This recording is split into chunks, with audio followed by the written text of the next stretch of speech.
Hola, muy buenas noches. ¿Cómo les va, estimados y estimadas maestros y maestras? Espero que todo bien. Hoy tenemos que continuar con el desarrollo de nuestra temática. Bien, vamos a iniciar entonces. Bien, vamos a ir primero con la casuística número 10. Entonces iniciamos con la primera pregunta. Dice, ¿cuáles de las siguientes acciones fomentan el desarrollo de una motivación intrínseca? Recuerdan que ayer hablamos de dos tipos de motivación. En este caso le dije, lo más fundamental es promover la motivación intrínseca. En los estudiantes desde el área de arte y cultura, ¿cuál de las siguientes acciones fomentan el desarrollo, ¿no?, de esta motivación? A, planear actividades sencillas que puedan lograr con facilidad. Ha respondido el 12.5% como cierta. B, ponerlos de ejemplos ante sus compañeros cada vez que hacen algo bien. C, desarrollar actividades desafiantes pero alcanzables de acuerdo a sus capacidades. Y D, premiarlos con sellos, fichas o stickers cada vez que realizan un trabajo de buena calidad.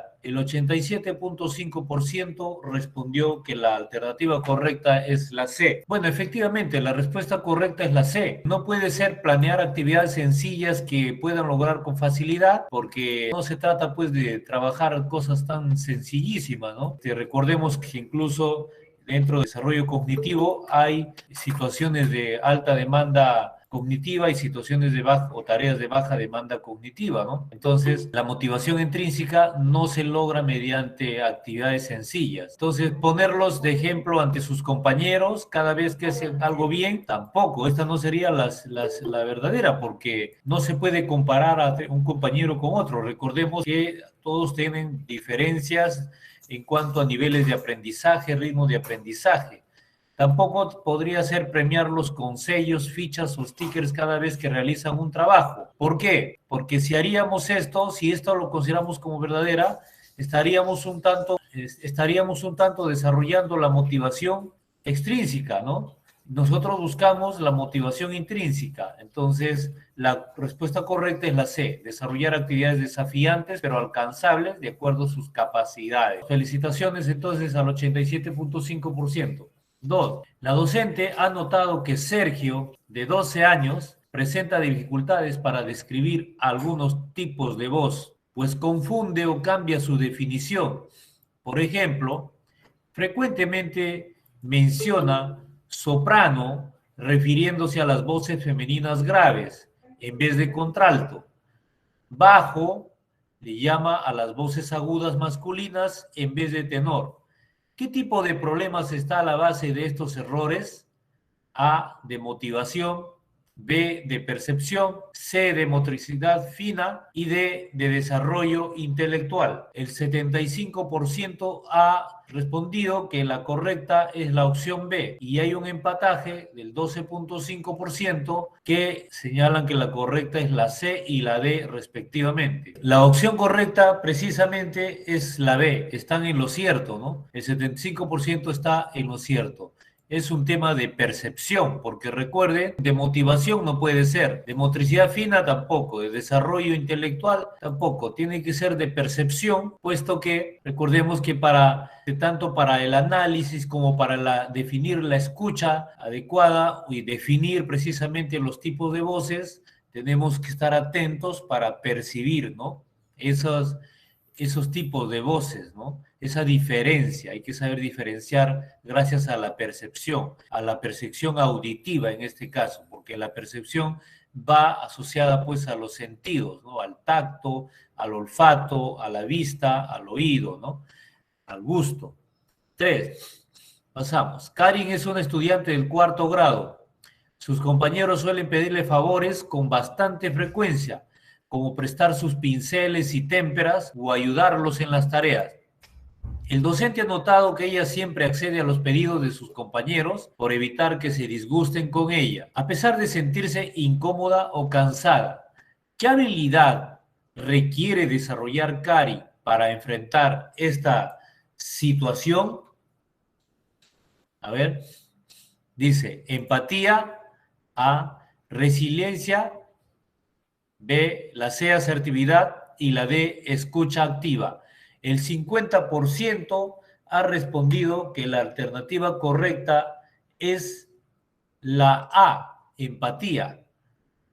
El 37.5% dice que la letra C es la correcta, asertividad, mientras que un 12.5% ha señalado que la respuesta correcta es la B, la resiliencia. ¿Qué nos opinan, colegas? ¿Qué pueden manifestar al respecto? ¿Cuál será la correcta? De repente aquellos que no han respondido el formulario.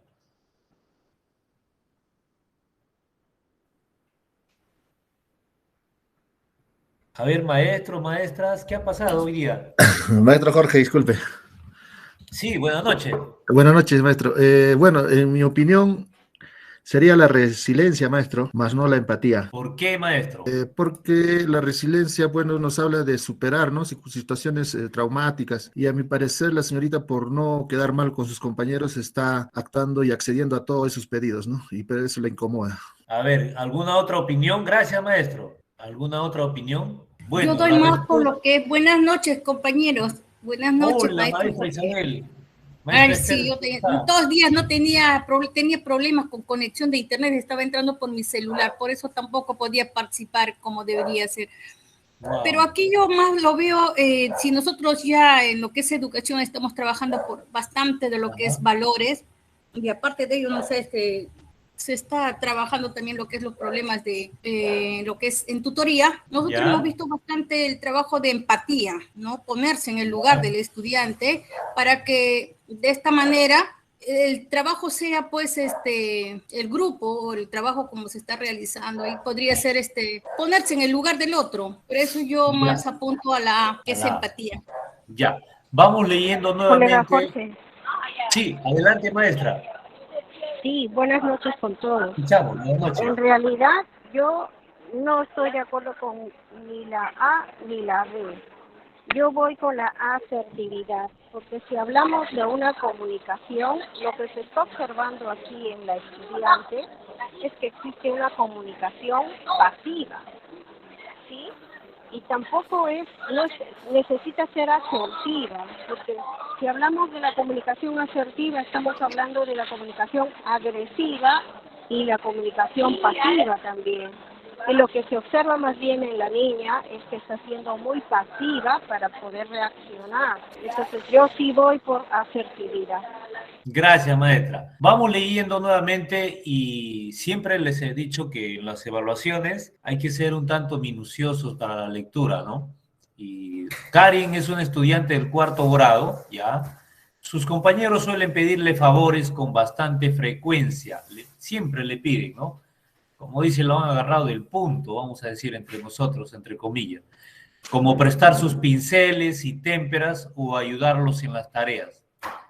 El docente ha notado que Karin siempre accede a los pedidos de sus compañeros, o sea, siempre les responde positivamente a sus compañeros por evitar que se disgusten con ella. O sea, mejor dicho, lo hago aunque estoy cansada, aunque estoy incómoda, dice Karin, pero aún así tengo que hacerlo porque si no mis compañeros me van a llevar mal, no se van a disgustar conmigo. O sea, mejor dicho, trata de agradarlos a sus compañeros, aunque en el interior ella se desagrada, ¿no? Entonces, este es un problema, ¿no? Y que muchas veces también nos pasa a los adultos. Entonces, ¿qué habilidad requiere desarrollar Cari para enfrentar esta situación, para enfrentar este problema? ¿Qué habilidad? La empatía no creo, ¿no? Porque la empatía es, claro, de alguna manera que caerle bien, o sea, ser comprensiva, comprender a los demás, pero en este caso no puede chocar también contra ella misma, ¿no? O sea, ella está incómoda y está cansada. Aquí la respuesta correcta es lo que acaba de decir la maestra que respondió al último, la asertividad, porque recordemos que dentro de la asertividad también está en el saber o aprender a decir sí y a decir no, ¿no? No siempre tenemos que decir sí, hay momentos que también tenemos que decir no, ¿no? Entonces, la asertividad es la respuesta correcta, colegas.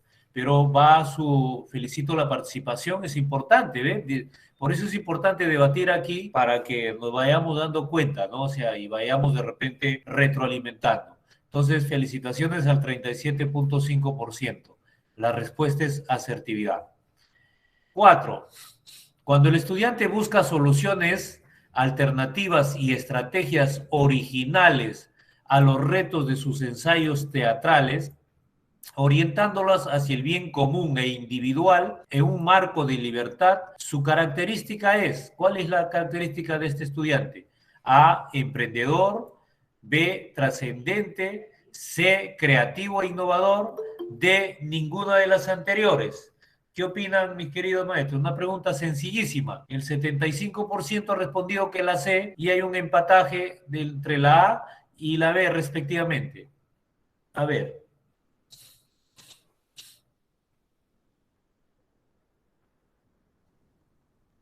Estamos en la pregunta número 4.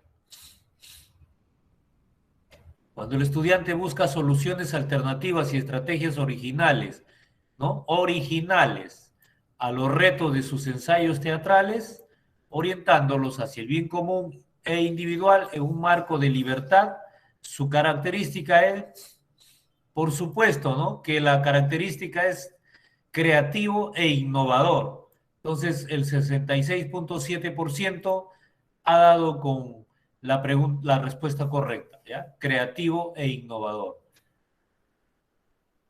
Las actitudes ante el área de arte y cultura están vinculadas al respeto y disciplina, ha respondido el 22.2%. B, las predisposiciones del estudiante para actuar positiva o negativamente con relación a los aprendizajes propios del área. C, cómo el docente participa en clase, depende, o sea, cómo el docente participa en clase. Y D, el logro de conocimientos. El 77.8% ha respondido que la respuesta correcta de las 5 es la B. A ver, opiniones. ¿Estará en lo cierto el 77.8% de los que han respondido? ¿Qué dicen, colega? Yo opino que, bueno, que es la B, porque usted sabe que en el área de arte tenemos 4 disciplinas distintas, o sea, distintas habilidades de los estudiantes. Y ¿Ya? si los vamos nosotros de repente a sugerirles o darles un tema, digamos, de pintura, y el joven que no tiene esa habilidad de pintura y no le gusta pintar, vamos a tener que él tenga una disposición para poder trabajar, para poder hacerlo, porque no está en él, no está en su habilidad de él, pero necesitamos que él esté dispuesto a trabajar, no que él quiera hacerlo. Entonces es necesario que el alumno esté predispuesto a trabajar en nuestra área. Es por eso que yo he escogido la B. Muy bien, maestra. Zenobia, ¿no? Sí, profesor. Muy bien, reconozco ya su voz, mire, en esta virtualidad. Bien, sí, efectivamente, está usted en lo cierto. La respuesta correcta es la B, definitivamente, ¿no? Las actitudes ante el área de arte y cultura están vinculadas a la predisposición del estudiante. Recuerden lo que hemos hablado en las noches anteriores. Si el chico no está predispuesto, no está motivado, por más que hagamos lo que hagamos, no va a aprender. Para actuar positiva o negativamente con relación a los aprendizajes propios del área. Muy bien, entonces, ahí está el tema. 6. Una de las características al finalizar la educación básica regular hace uso permanente del pensamiento divergente, entendido como la capacidad de discrepar, cuestionar, emitir juicios, afirmar y argumentar sus opiniones. Recuerden incluso del conflicto cognitivo, y analizar reflexivamente situaciones distintas. Se refiere a ético y moral. B, crítico y reflexivo. C, creativo e innovador. D, sensible y solidario. Aquí sí han coincidido contundentemente todos al 100% con la alternativa B, crítico y reflexivo. Definitivamente es la respuesta correcta. ¿Ok? 7. El estudiante Julio César, durante sus ensayos artísticos y demás actividades de aprendizaje, siempre asume responsablemente las consecuencias de sus actos. Significa que ha logrado un aprendizaje A, trascendente; B, resolutivo; C, proactivo; D, autónomo. El 88.9% ha respondido que la opción verdadera es la D, mientras que una minoría que la opción es la B. ¿Qué nos dicen, colegas? ¿Alguna participación aquí? A ver, ¿de acuerdo o en desacuerdo con el 88.9% de los que respondieron? Bueno, para ayudarlos, ¿no? Efectivamente, el 88.9% está en lo cierto. La autonomía tiene que ver con la responsabilidad, la autorresponsabilidad de los actos. Tú eres responsable, te responsabilizas de tus propios actos, tú muestras predisposición por ti solo a aprender cuándo hacerlo, no por obligación, ni por presión, ni por un estímulo externo, sino por un estímulo interno. Estamos en lo cierto con la letra D, autónomo. 8. El profesor Toribio, ¿se encuentra el maestro Toribio en este momento? Bueno, saludo al maestro Toribio si se encuentra presente. Lleva a su aula un recorte de periódico sobre un caso de corrupción ocurrido en la municipalidad de su ciudad. Luego organiza a sus estudiantes para que opinen y propongan mensajes con alternativas de solución a través de sus obras artísticas. Puede ser a través de su obra teatral, van a escenificar, ¿no? De repente a los funcionarios, ¿no? Van a hacer el rol de actores, protagonistas, antagonistas, puede ser en la obra teatral, ¿no? Respecto al caso del recorte del periódico, integrando a sus estudiantes alrededor de la preocupación por el bien común. ¿Qué aspecto de la ciudadanía pretende lograr Toribio? A. Convivencia en amor. B.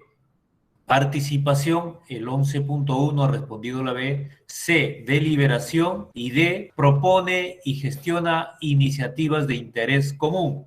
El 88.9% ha respondido que la alternativa correcta de la pregunta 8 es la D. ¿Correcto? ¿Estamos bien?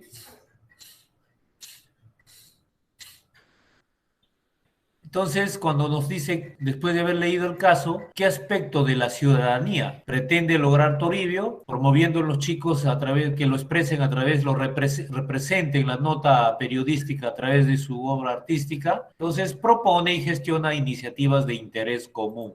Por supuesto, porque este es un problema, esta es una iniciativa de un interés común, ¿no? El tema del caso de la corrupción, que lo vivimos incluso en nuestro país y en el mundo. Entonces, miren cómo se relaciona, cómo el arte puede enfrentar, puede evocar, puede expresar contenidos referidos a la ciudadanía, referidos a situaciones de interés común, ¿no? Se pueden abordar esas situaciones. Recordemos los ejes transversales, ¿no? Que son 7, que tienen que ver con los principios, con los valores, las actitudes. Bien, pregunta 9. Valeria, estudiante del 4º grado, está escuchando la clase sobre los elementos de las artes visuales y no entiende lo que explica el profesor Jorge Luis. No sé si se refiere a mi persona o a... No creo que es algún participante, se va a sentir mal aquí. Entonces, esa es mi persona. Bien. Primero, se preocupa Valeria y luego se dice a sí misma, las artes visuales no es mi fuerte, dice. Lo que dijo creo que la maestra Cecilia en la primera, la segunda sesión, qué hacer cuando no es su fuerte, ¿no? Las artes visuales no es mi fuerte. Tendré que esforzarme más. Tendré que esforzarme más, dice. Felizmente, soy buena para el canto y danzo muy bien. Entonces, cuando ella expresa esto, ¿qué aspecto de la autoestima exhibe Valeria? Vemos que ella mantiene esa autoestima, ¿no? ¿Verdad? Que reconozco que no soy buena para las artes visuales y sé que debo esforzarme más, pero también tengo mi fortaleza, ¿no? Soy buena para danzar y para el canto, ¿no? Entonces, ¿qué aspecto de la autoestima exhibe Valeria? A, autonomía. B, resiliencia. C, autoconcepto. D, conformismo. Aquí veo que está casi partida la torta. El 44.4% dice que autoconcepto es la respuesta correcta de la pregunta 9. El 22.2%, un empataje entre la opción B y la D respectivamente, y una minoría, la opción A. A ver, vamos desempatando por aquí, colegas. ¿Cuál será la respuesta correcta? Participaciones. A Profe ver. Luis, Si nos yo equivocamos, adelante. opino que es autoconcepto, Autoconcepto. ¿Por qué, maestra? Ustedes, porque se ¿cuál es su nombre? refiere a algo como uno piensa, se evalúa y se percibe en sí mismo. Eso es lo que yo opino. ¿Usted es la maestra de Guatemala? Sí. Ah, mire, ve, reconozco su voz. Muy bien, buenas noches. Fuertes Gracias. abrazos hasta Guatemala. Gracias, maestra. Al final nos va a contar cómo es la educación artística en su país, ¿correcto? En mi país, lo que es educación artística, hace 3 años se implementó. Las Mira. 4 áreas. Sí, antes no se implementaba solo música y artes plásticas, pero ya se integró otros 2 cursos, lo que son la danza y el teatro. Eso se acaba de implementar y los 4 cursos solo un maestro da y lo tiene que integrar. Las artes integradas, la interdisciplinaridad, ¿verdad? Sí. Pero trabajan así con este sentimiento pedagógico, estas estructuras pedagógicas. Sí, trabajamos. Mira, qué bien. Qué Sí, bien. casi, por eso he participado en las 4 sesiones que llevamos hoy. La educación en Perú es similar que la educación en Guatemala. Sí, pues. Sí. Yo les había dicho, creo que no, me parece que este grupo no he mencionado, ¿no?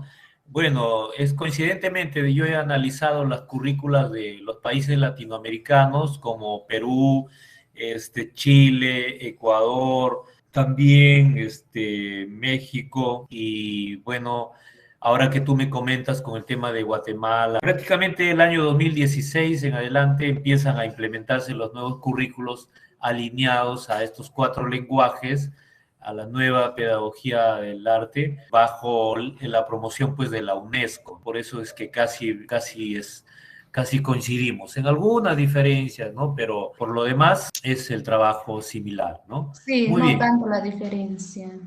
Sí, muy bien.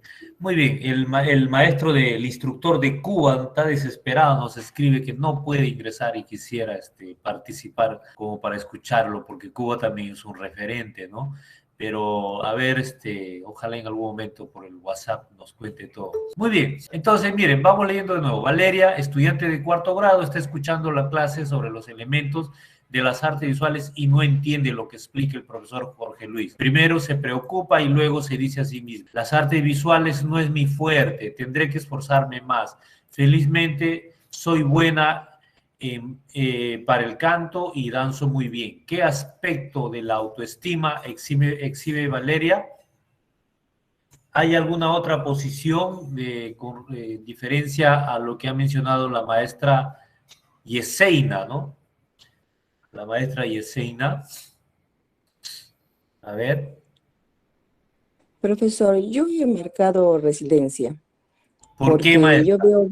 Porque Valeria veo que ella primero está en un problema. Tiene un problema el hecho que no puede, ella sabe, reconoce que para ella no son las artes visuales, pero ella soluciona su problema viendo la parte positiva que hay en ella, que es el hecho de que sí puede cantar y puede danzar. Sí, efectivamente, sí está en lo cierto. La respuesta correcta es la B, la resiliencia. Ya, así que felicitaciones al 22.2%, ¿no? Y aparte que también tenemos que, de alguna manera, ver que la resiliencia guarda mucho que ver con el tema de la autoestima. Por eso, ¿qué aspecto de la autoestima exhibe Valeria? ¿No? Mentalidad positiva. La resiliencia es mentalidad positiva y es que aquí vemos que la estudiante Valeria tiene esa mentalidad positiva, ¿no? Reconoce su error, pero decide ponerle positivismo para prestar más atención, para esforzarse más y también reconoce sus puntos sus talentos, ¿no? Lo que ella destaca, en qué resalta, ¿no? Resiliencia. 10. Efren, Yudá y Yair son estudiantes de 5º grado. Ellos comparten mucho tiempo juntos ensayando coreografías y jugando con videojuegos. Los viernes por la tarde se conectan vía internet para jugar en línea, lo lo que pasa ahora fuertemente en esta virtualidad con los chicos. Sus demás compañeros admiran su habilidad con los videojuegos y los consideran los mejores games del colegio. En clase, cuando hay que hacer algún trabajo grupal, ellos son siempre el primer grupo en formarse, los primeritos en formarse. La situación descrita, ¿qué componente de la identidad refleja? A, la autoestima; B, el autoconcepto; C, el liderazgo; D, el sentido de pertenencia. El 55.6% ha respondido que el liderazgo y el 44.4% el sentido de pertenencia. A ver qué nos dicen, están soplándose por ahí, les vamos a quitar la prueba a esos dos colegas que se están soplando. Es una broma, es una broma. Lo que es liderazgo. Liderazgo. El 55.6 ha hecho que liderazgo. ¿Por qué, maestra? Porque los chicos de alguna otra manera son los que el mismo hecho de ser compañerismo en el aula hace que ellos sean más, creen el entusiasmo en el aula, no solamente fuera, sino también dentro del aula. El mismo hecho de ser amigos hace que se sientan entusiasmados y entonces siempre quieren ser primeros en todo, ¿no? Eso como que son los chicos más sociables, más de repente ellos mismos se identifican y quieren de repente sobresalir, ¿no? Y es un poco más que le llega lo que es liderazgo, pues, ¿no? Querer dirigir también. ¿Ya? ¿Hay alguna Esa es mi otra? opinión. Gracias, maestra. ¿Hay alguna otra opinión? ¿Un conflicto cognitivo aquí? A ver, Efren, Yuday y Yair son estudiantes de 5º grado. Ellos comparten mucho tiempo juntos, comparten entre ellos 3 nada más juntos, mucho tiempo ensayando coreografías y jugando con videojuegos, ¿no? Los viernes por la tarde se conectan vía internet para jugar en línea, ¿ya? Sus demás compañeros admiran su habilidad con los videojuegos y los consideran los mejores games del colegio, ¿no? En clase, cuando hay que hacer algún trabajo grupal, ellos son siempre el primer grupo en formarse. La situación descrita, ¿qué componente de la identidad refleja?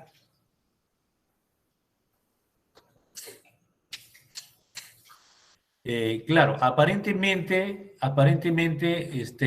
podría decirse que el liderazgo predomina, pero este liderazgo no es, o sea, esta expresión, ¿no?, de la pregunta, este planteamiento, no nos conduce hacia el ver o demostrar que estos 3 chicos ayudan a los demás, ¿no? Que estos 3 chicos lideran frente a los demás.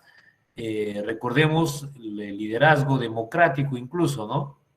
De apoyar, de motivar a los demás, de impulsarlos, de animarlos, de convencer a los demás, ¿no? No están haciendo nada de eso. Sí son líderes, ¿ah? Son líderes del aula, pero no están promoviendo acto de liderazgo frente a los demás, sino más bien son los 3 los que demuestran que se destacan siempre, ¿no? Otra cosa hubiera sido si la pregunta dijera, o si el enunciado diría, a pesar que son los primeros y todo, motivan constantemente a sus demás compañeros que caminen juntos al mismo ritmo. Ahí sí diríamos el liderazgo, pero en este caso se refiere solamente al componente de identidad que reflejan, a la situación que reflejan estos 3 chicos. En este caso, la respuesta correcta es el sentido de pertenencia, porque son los 3 los que guardan ese sentido precisamente de pertenecer a este grupo, de pertenecer a este pequeño grupo de 3 chicos que se destacan entre los 3 muy comúnmente y se agrupan incluso entre los 3 hasta para formar, valga la redundancia, los pequeños grupos, siempre cuando el profesor busca trabajar colectivamente, ¿ya? Entonces, la respuesta correcta es el sentido de pertenencia, la letra D. Felicitaciones al 44.4%. Vamos con la 11. Vamos con la 11. Si los estudiantes se sienten autorizados a expresarse abiertamente en su lenguaje y estilo, en todas circunstancias de sus escenificaciones teatrales, vamos a suponer en quechua, ¿no? O en aymara de repente, o en el mismo español, y emiten sus opiniones, agrados y desagrados, sin lastimar ni agredir a nadie, pero sin inhibirse ni acomodar su punto de vista a satisfacción de otros. Entonces son A, flexibles, B, empáticos, C, tolerantes, D, asertivos. El 77.8% ha respondido que la respuesta correcta es la D y el 22.2% que la respuesta correcta es la B. ¿Están ustedes, avalan que el 77.8% está en lo cierto? Si los estudiantes se sienten autorizados a expresarse abiertamente en su lenguaje, se sienten libres, ¿no? Y en su estilo, en toda circunstancia de sus escenificaciones teatrales, y emiten sus opiniones, son democráticos, agrados y desagrados, o sea, sus críticas también, sin lastimar ni agredir a nadie, pero sin inhibirse también, o sea, sin prohibirse, sin disminuirse, ni acomodar su punto de vista a satisfacción de otros, como sí sucedía con la estudiante Valeria, que hacía todo por agradar. Entonces, estos estudiantes, ¿qué son? Son asertivos, ¿no? Asertivos. Por supuesto, la letra correcta es la D. Felicitaciones al 77.8%. Son asertivos. 12, ya vamos a finalizar. Es una estrategia metacognitiva que le permite a los estudiantes fomentar recuerden de la metacognición, ¿no? Es una estrategia metacognitiva que le permite a los estudiantes fomentar el pensamiento crítico, juzgar, comparar, apreciar, criticar, fundamentar, discriminar, contrastar, argumentar, etc. Nos estamos refiriendo a autoevaluación, B, monitoreo, C, planeación, D, concentración. El contundente 77.8% ha respondido que la alternativa correcta es la A, mientras que el 22.2% que la alternativa es la C, planeación. ¿Qué me pueden decir aquí, colegas?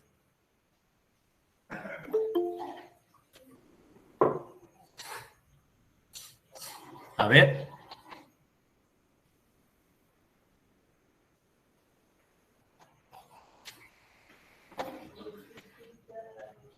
Es una estrategia metacognitiva. ¿Qué dijimos que era la metacognición?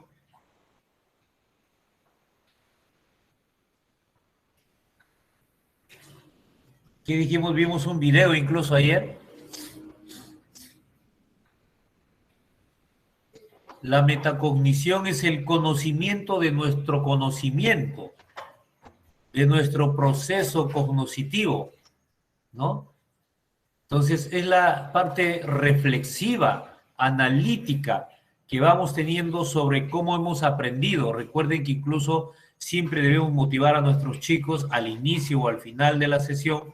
Al inicio, ¿para qué? Para poder un tanto también conectar la sesión anterior con la sección actual.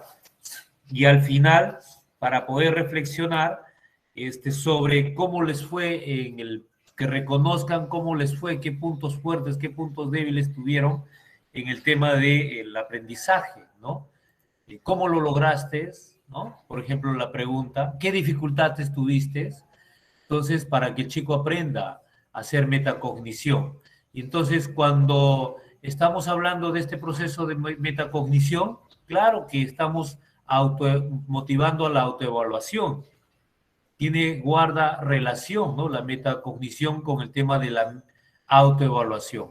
No puede ser la planeación, no tiene nada que ver aquí, ¿no? Ni el monitoreo, ni la concentración. Entonces, la respuesta tácita es autoevaluación. Felicitaciones al 77.8%. 13.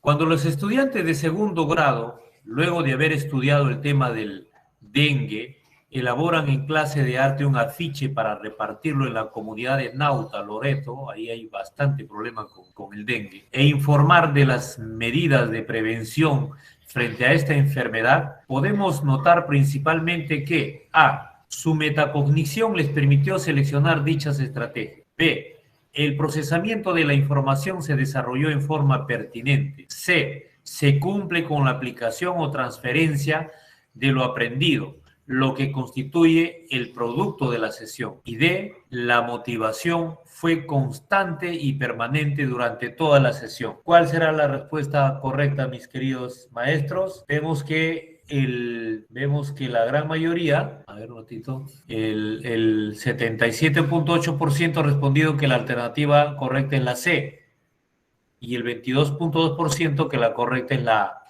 A ver, opiniones, coleguitas. A ver, ¿nadie? Bien, la respuesta correcta efectivamente es la C, ¿no? Entonces, felicitaciones al 77.8%, ¿no?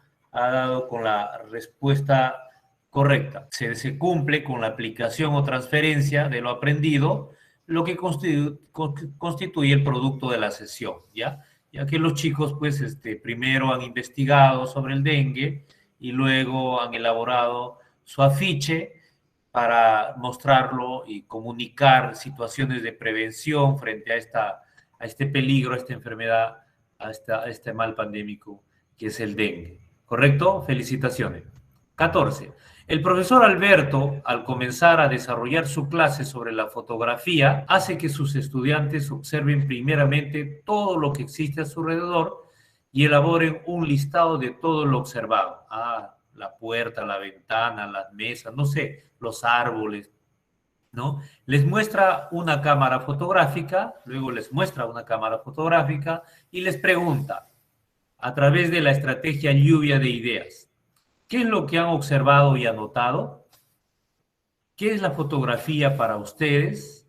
¿No? Y continúa formulándoles preguntas con el fin de que ellos relacionen el nuevo conocimiento con su estructura cognitiva o con sus saberes previos. Recuerden, este es un postulado ¿de quién?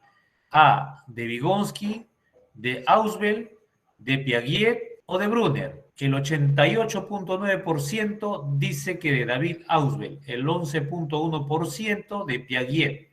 ¿Qué nos dicen, colegas?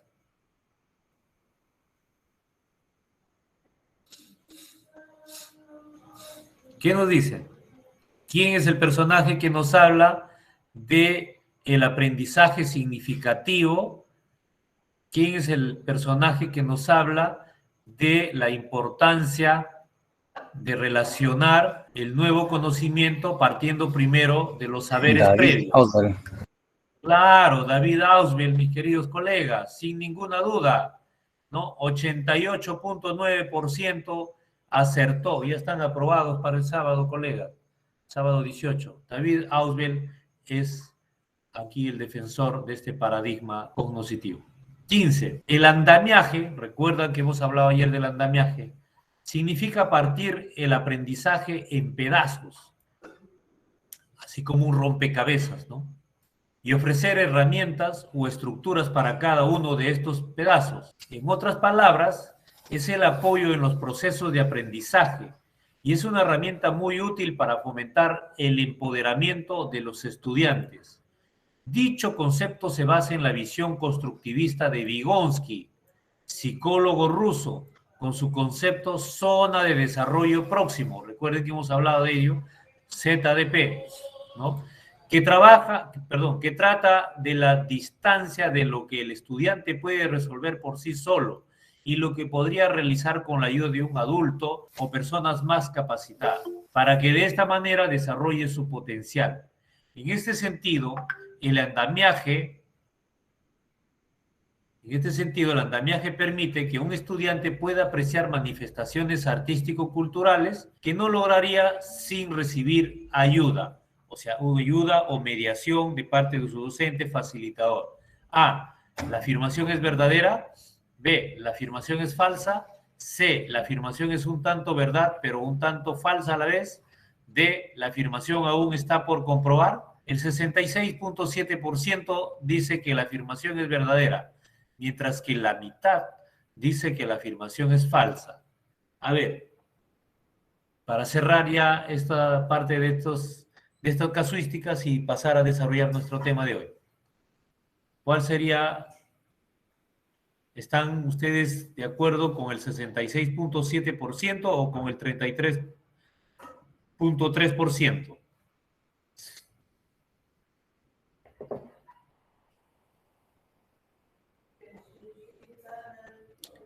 El andamiaje significa partir el aprendizaje en pedazos y ofrecer herramientas o estructuras para cada uno de esos pedazos.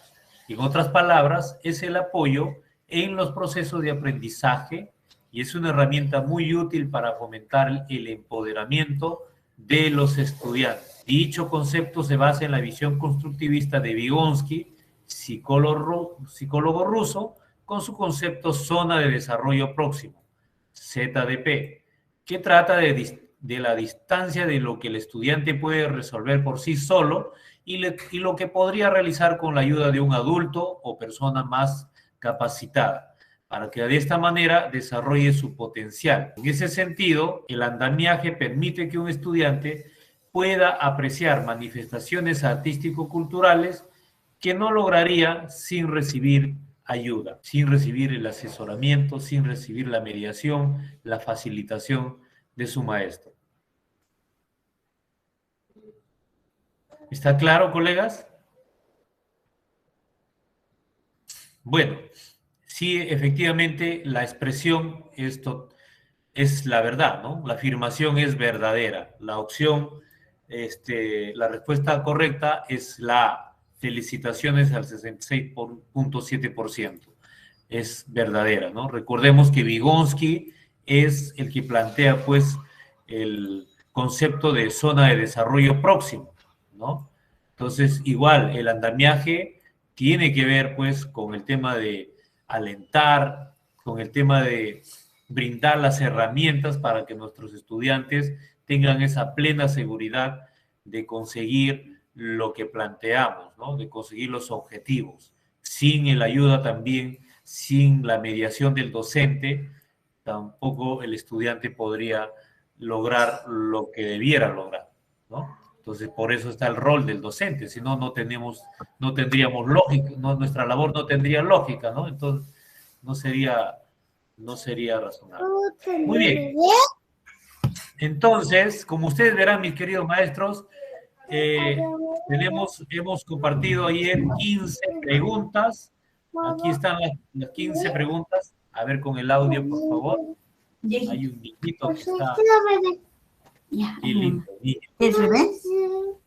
A ver, No se les diciendo que te acaba de dar cualquier sitio. A ver, coleguita, si cerramos el micro, maestra. A ver, maestra, el micro, por favor, tengamos cuidado. Muy bien. Son 15 preguntas más 45 preguntas anteriores y estamos por las 60 preguntas hasta el momento y vamos a continuar más hacia adelante. Voy a cerrar ya esta parte. No se olviden del control de asistencia, en la asistencia maestros. Bien, en este momento voy a proyectar el PPT que he compartido hoy para el día de hoy precisamente. Bien, el temario 3 que vamos a tratar de desarrollar, principios, teorías y enfoques vinculadas a la práctica pedagógica, continuamos, convivencia democrática y clima de aula, uso de las TIC para el aprendizaje, trabajo colaborativo, características y desarrollo del estudiante y su relación con el aprendizaje, desarrollo cognitivo, socioemocional y de la identidad, y luego desarrollo de las competencias vinculadas a la creación y apreciación de diferentes lenguajes artísticos y sus capacidades, aplicación de nuevas tecnologías y técnicas propias de prácticas tradicionales en la creación de proyectos artísticos, perspectivas contemporáneas del arte, historia de las artes visuales, de la danza, del teatro y música occidentales, ¿ya? Bien. Convivencia democrática y clima en el aula, ¿no?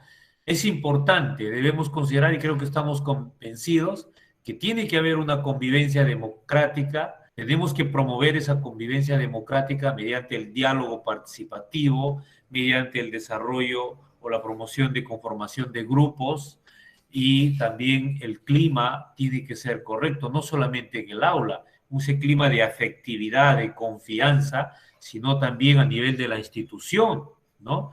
Tenemos que todos desarrollar ese clima institucional incluso, ¿no?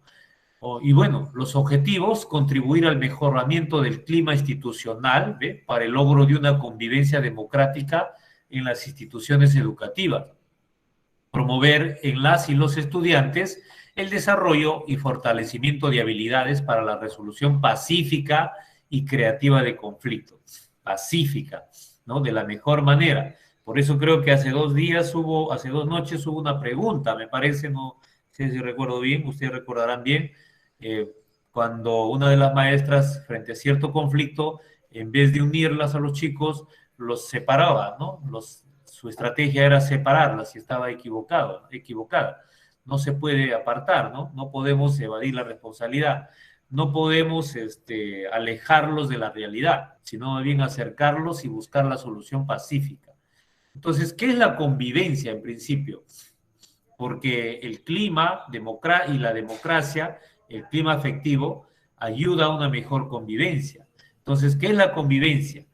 La convivencia, nos referimos en este caso a la convivencia escolar, se entiende como el conjunto de relaciones personales y grupales que configuran la vida escolar.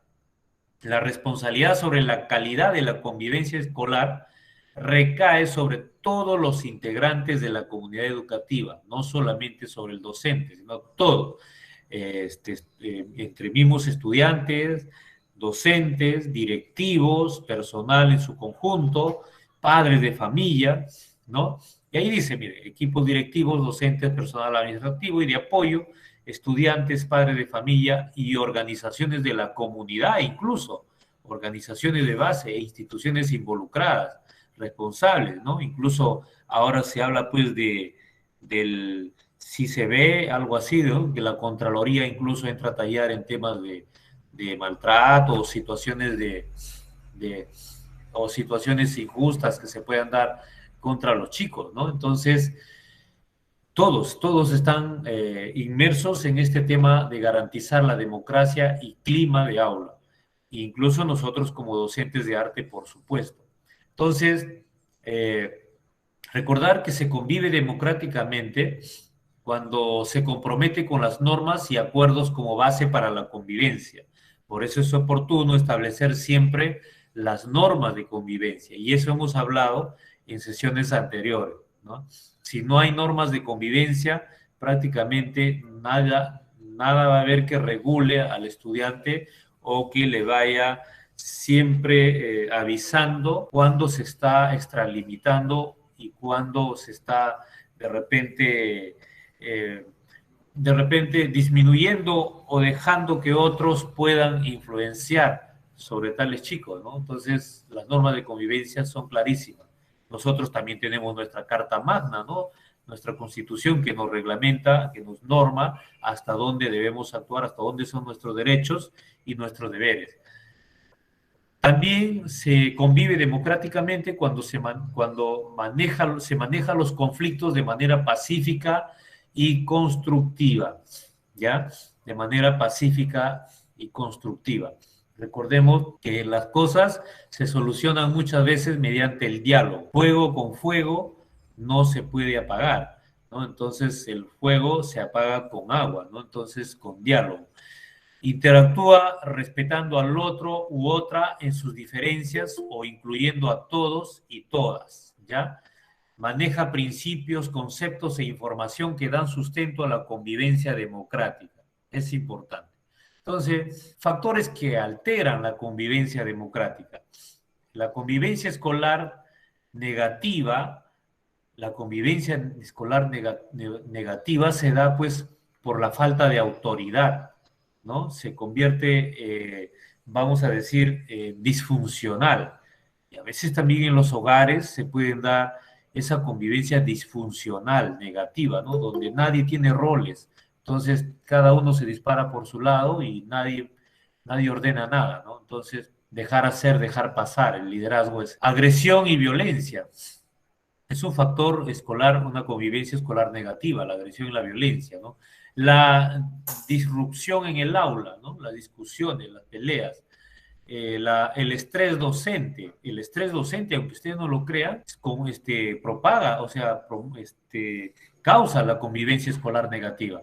Entonces, cuando el docente llega estresado, molesto, desanimado, transmite al estudiante y el estudiante se cohíbe, ¿no? Desmotivación del estudiante también conlleva la convivencia escolar negativa, cuando está desmotivado. Bien, ¿y qué es un conflicto en este caso? ¿A qué nos referimos? Mucho cuidado, no mezclemos, no vayamos a confundir conflicto cognitivo, que es un tema de debate, de posiciones diferentes para hacer interesante y más significativo el aprendizaje. No se confunda con un conflicto de, vamos a decirlo entre comillas, de una pelea, ¿no? De una gresca, de una agresión o de una situación negativa que atenta contra el clima, la armonía y la buena convivencia, ¿correcto? Entonces, hay que tener bien claro ahí esa diferencia. Entonces, el conflicto, una misma situación puede ser percibida de manera distinta por diferentes personas, sí, efectivamente, dependiendo de nuestras percepciones y nuestras diversas experiencias de vida.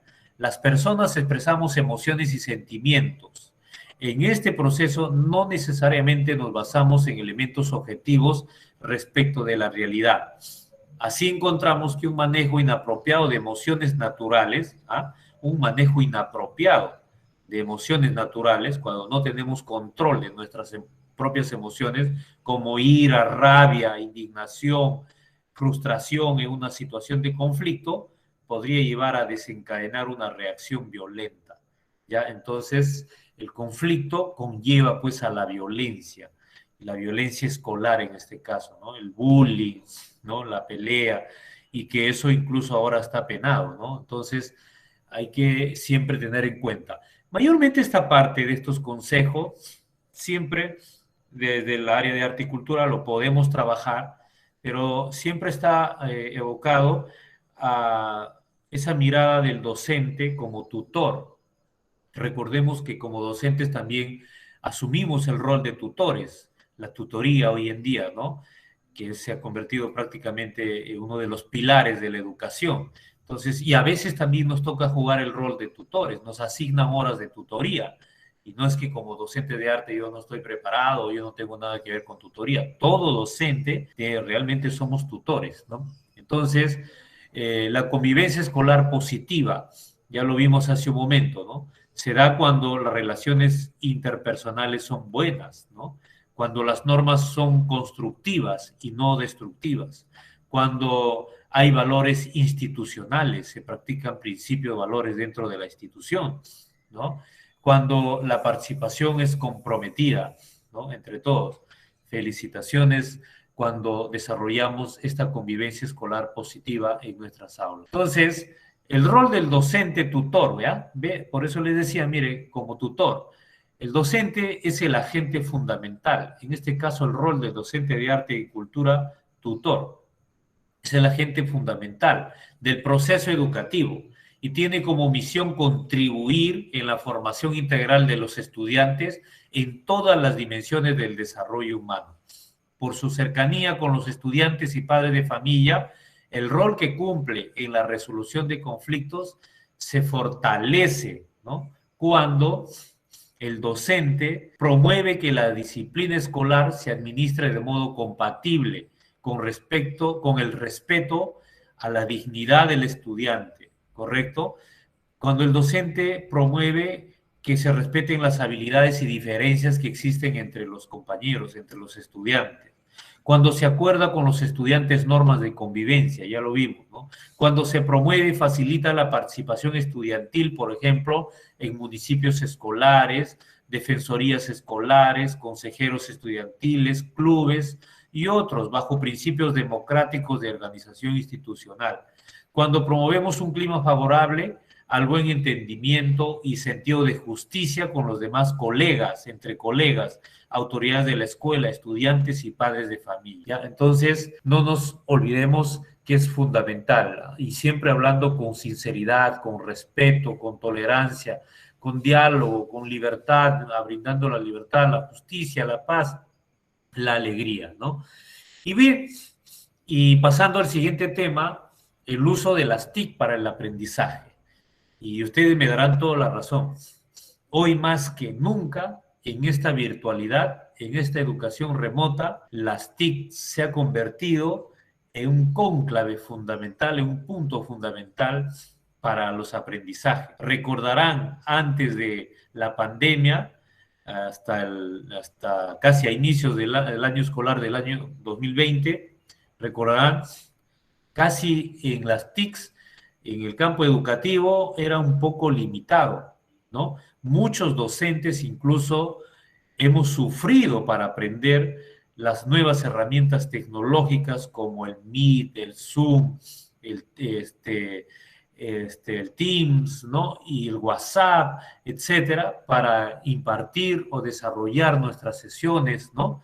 Y algunas otras herramientas digitales. Y la tecnología va creciendo vertiginosamente, van apareciendo aplicativos, cosas que los chicos ya muchas veces lo dominan y nos ganan muchas veces a los profesores. Entonces, mientras nosotros estábamos con la tiza, con la pizarra, o con el plumón, con la pizarra, llevando nuestras láminas, nuestros papelotes, los chicos ya van viendo en videos, en 3 dimensiones, en todo, y entonces las TIC se hacen fundamentales, ¿no?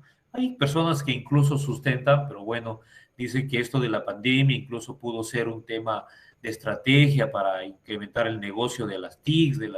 Hoy en día todo el mundo tiene celulares, hasta los de la punta del cerro, muchas veces la gente que vive. Claro que hay también diferencias, ya vimos la primera sesión en cuanto a las desigualdades, pero casi mucha gente tiene su laptop, sus computadoras, ¿no? Entonces, el Internet, si bien es cierto, hay zonas que hay fallas en la conectividad, pero en esta pandemia ha habido un mayor uso de tecnología. Entonces, pensar que cuando regresemos a la presencialidad el siguiente año, Dios mediante, vamos a decir, ya muy bien, ya llegamos a la presencialidad, ahora sí borrón y cuenta nueva, chao computadora, chao programas, chao Meet, chao todo, hasta aquí te conocí, ahora sí regreso con mi tiza y mi pizarra y mi plumón o mi pizarra y mis papelotes a lo que trabajaba antiguamente. No, mis queridos maestros, estaríamos pensando mal o estaríamos equivocados. ¿Saben por qué? Porque nuestros estudiantes ya ganaron terreno en el campo de la tecnología y regresarlo a lo de antes ya va a ser difícil. Entonces yo pienso, y creo que muchos están sustentando lo mismo, que la presencialidad va a tener que trabajarse como una especie de mixtura en el tema de el uso de la tecnología, momentos de presencialidad y momentos de uso de tecnología, ¿correcto? Porque con la tecnología se avanza, por supuesto. Vamos a observar este video y luego continuamos, ¿correcto? Me avisan en cuanto al audio.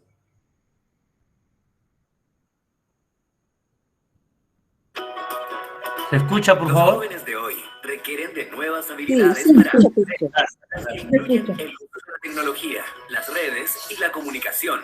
Las habilidades TIC en el ámbito profesional son cada vez más necesarias e incluso esenciales, y se requiere de profesionales competentes que respondan a las demandas actuales y futuras del mercado laboral. El Ministerio de Educación las ha definido como habilidades TIC para el aprendizaje y busca que el sistema escolar las desarrolle, preparando así a los estudiantes para aprender utilizando tecnología y para su futuro profesional. Estas se dividen en 4 dimensiones: información, comunicación y colaboración, convivencia digital y tecnología. La dimensión información agrupa las habilidades relacionadas con buscar, seleccionar, evaluar y organizar información digital. El estudiante debe ser capaz de transformarla o adaptarla para hacer un nuevo producto o desarrollar una nueva idea. La segunda dimensión, comunicación y colaboración, agrupa las habilidades que tienen relación con transmitir, intercambiar ideas y trabajar con otros a distancia usando la tecnología. En la dimensión de convivencia digital, las habilidades apoyan la formación ética de los estudiantes. saber usar las TIC de forma responsable, comprender los riesgos y oportunidades de Internet y ser capaz de decidir los límites de compartir información.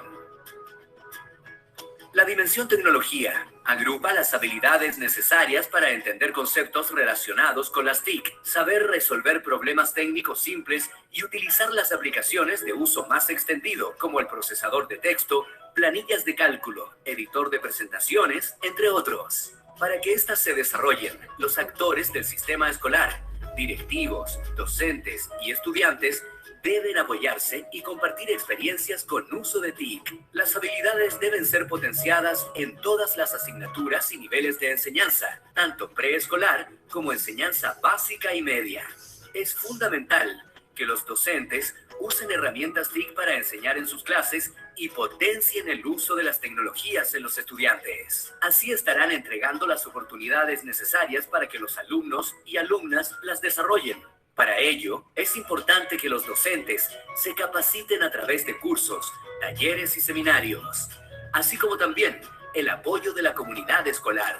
Potenciando su desarrollo, los estudiantes serán capaces de usar las tecnologías para aprender, buscar, seleccionar y evaluar información, crear nuevos productos o ideas, intercambiar y transmitir información, identificar los elementos de uso seguro de Internet, aprender a usar eficientemente las TIC. Más información en http://habilidadestic.enlaces.cl. Bien, este es un video interesante del Ministerio de Educación de Chile, ¿ya? Un país vecino, ¿no? Cómo se promueve ahí el trabajo de las TICs desde el campo de la educación. Entonces, igual en nuestro país, igual en los demás países, ¿no? Seguramente también en Guatemala sucede lo mismo. Entonces, es importante, ¿no? Las TIC, creo que ya hoy en día quien diga que las TIC no son valiosas, no son interesantes, no son importantes, estamos fuera de foco, ¿no? Bien, y el trabajo colaborativo en este caso. ¿Qué es trabajar colaborativamente, no? ¿Cómo esto ayuda? Ya habíamos hablado, tanto las TICs como el trabajo colaborativo guarda pues relación con el paradigma constructivista, ¿no? Y cuando hablamos de colaborativamente, estamos hablando también, por supuesto, de un contexto sociocultural. Entonces, es importante trabajar. Y en arte y cultura lo logramos, ¿no? Porque al agrupar, pues, en las obras teatrales, en las obras de música, o también en las obras de danza, y hasta en artes visuales, los chicos van aprendiendo a trabajar colaborativamente, apoyarse los unos y los otros. Vamos a observar este pequeño video también sobre qué es trabajar colaborativamente. Atentos, por favor. ¿Qué es trabajar colaborativamente? Quizás lo haces seguido, pero nunca te detuviste a pensar en ello. ¿Qué es trabajar colaborativamente? Trabajar colaborativamente es llevar adelante una tarea o proyecto en conjunto. Es cuando un grupo de personas aporta ideas y conocimientos en pos de un objetivo. Este grupo puede ser grande e incluir empresas o corporaciones, o puede ser pequeño. El trabajo colaborativo incluye cooperación entre los miembros del grupo durante todo el trabajo, aprendizaje activo que se lleva adelante la interacción entre los miembros del grupo, interdependencia positiva, ya que para que el proyecto progrese es necesario que los miembros no compitan, responsabilidad de cada integrante para el cumplimiento de las tareas. En el trabajo colaborativo no solo se adquieren y ponen en práctica conocimientos, también habilidades y actitudes. Por ejemplo, respetar las iniciativas de otros, comunicarse, intercambiar y aceptar ideas. Su resultado siempre es más rico que la sumatoria de trabajos individuales. Por otro lado, la interacción de los participantes hace que cada uno aprenda más de lo que hubiese aprendido solo. ¿Qué hay que tener en cuenta al trabajar colaborativamente? El liderazgo es compartido. Todos tienen el mismo propósito y deben trabajar para cumplirlo. Todos pueden y deben dar ideas libremente. Si surge un problema, es importante discutir abiertamente para lograr consenso y alcanzar una solución. Por lo general, los integrantes tienen diversas habilidades, por eso es importante reconocerlas y aprovecharlas. Siempre hay que tener presente que el alcance de la meta afecta e involucra a todos. Es clave realizar una buena planificación y estructuración previa para alcanzar el éxito. Como primer paso, se deben fijar objetivos claros y definir la metodología que se va a aplicar. También puede ser útil determinar un cronograma de trabajo para organizar las etapas, prestar atención a algunas variables prácticas, la disponibilidad de recursos, la organización del grupo con coherencia, la distribución de actividades, los mecanismos de seguimiento y evaluación. La tecnología juega muy a favor de este tipo de trabajo. Hoy es muy fácil encontrar en línea entornos colaborativos que permiten trabajar desde cualquier lugar y en cualquier momento. Plataformas educativas, redes, documentos compartidos. El trabajo colaborativo es una excelente manera de llevar adelante proyectos porque favorece los vínculos interpersonales, habilita nuevas fuentes de información y ofrece un lenguaje común a todos los integrantes del grupo. Muy bien. Es un video también importante sobre el trabajo colaborativo, que espero haya ayudado a sacar mejores conclusiones y creo que todos estamos convencidos en qué consiste el trabajo colaborativo.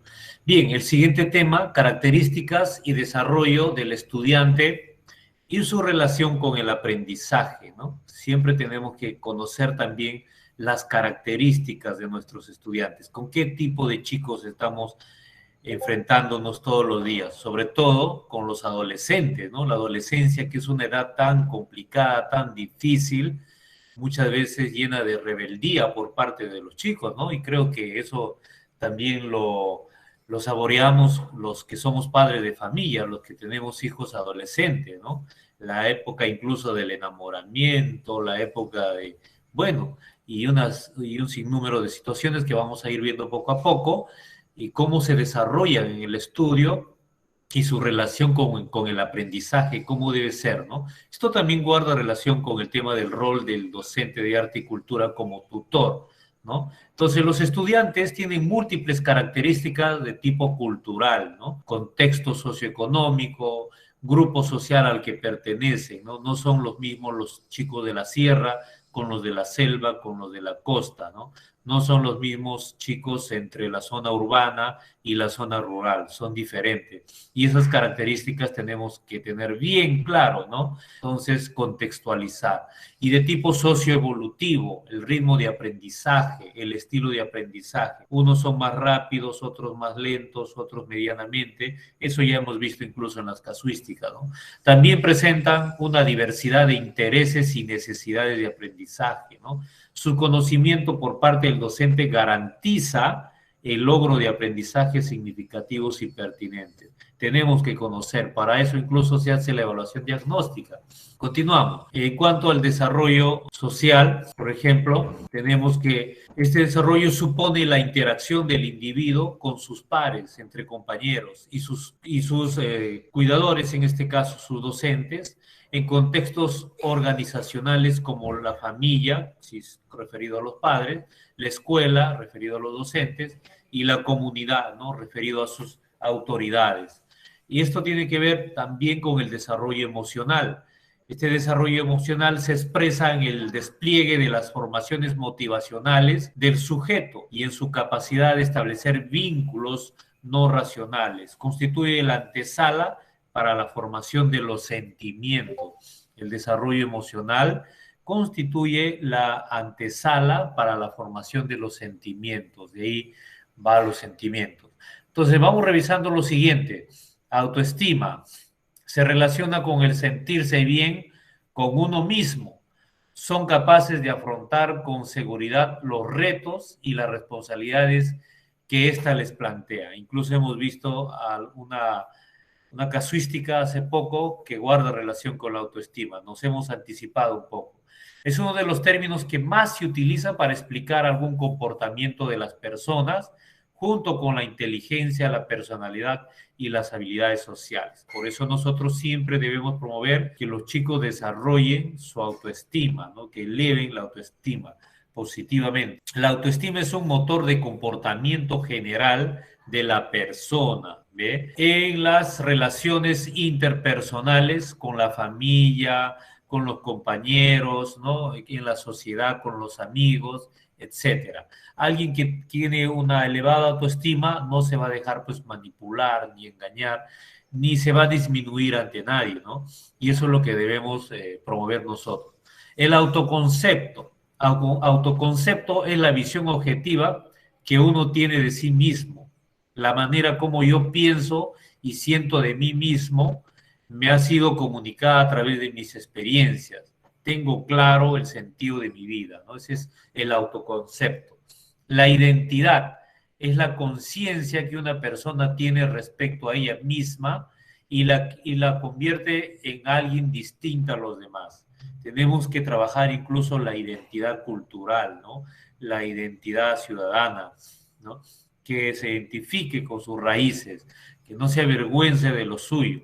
Aunque muchos de los rasgos que forman la identidad son hereditarios o innatos, el entorno, el contexto, ejerce la influencia en la conformación de la especificidad de cada sujeto. Por eso puede decirse que una persona busca su identidad u expresiones similares o va formando su identidad en relación a su contexto. Es importante, puesto que la identidad, trabajar la identidad es fundamental en nuestros estudiantes, sobre todo en los adolescentes, cuando sabemos que los adolescentes muchas veces están llanos a recepcionar como una esponjita todas las tendencias o las modas que se vienen de fuera incluso, ¿no? Entonces, resultamos que el chico a veces ya está con el arete, ya está con, bueno, algunas situaciones que vemos y que hoy ya no nos parece raro,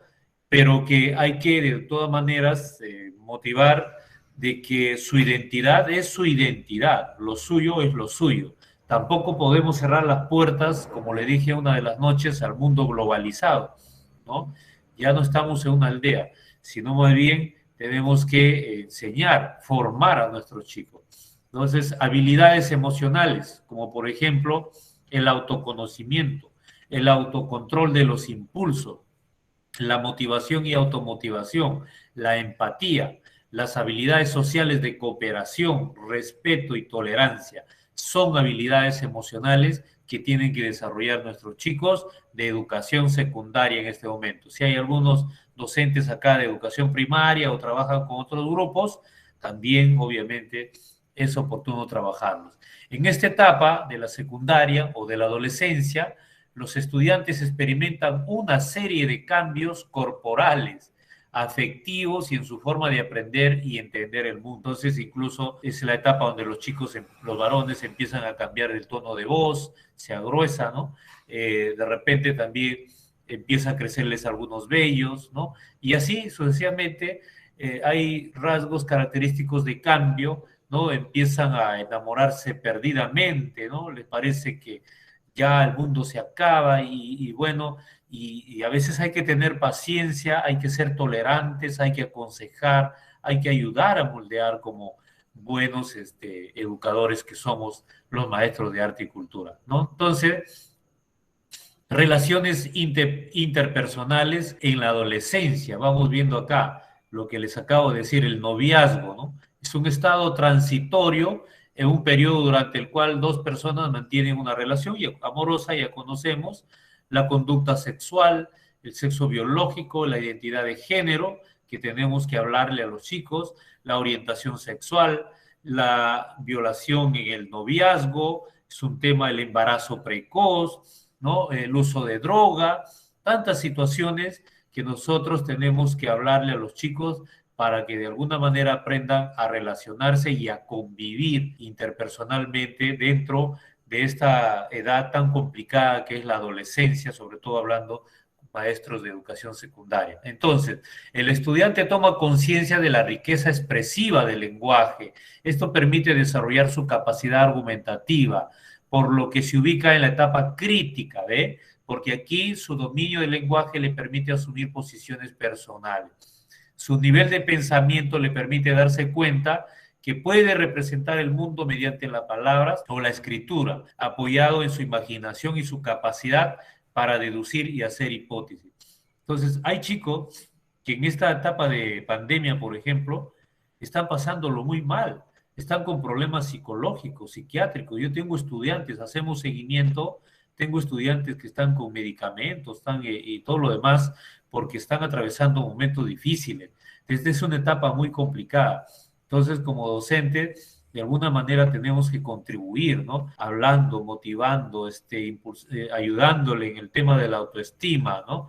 Entonces, es un punto que siempre debemos considerar como docentes con el rol, pues, de la tutoría.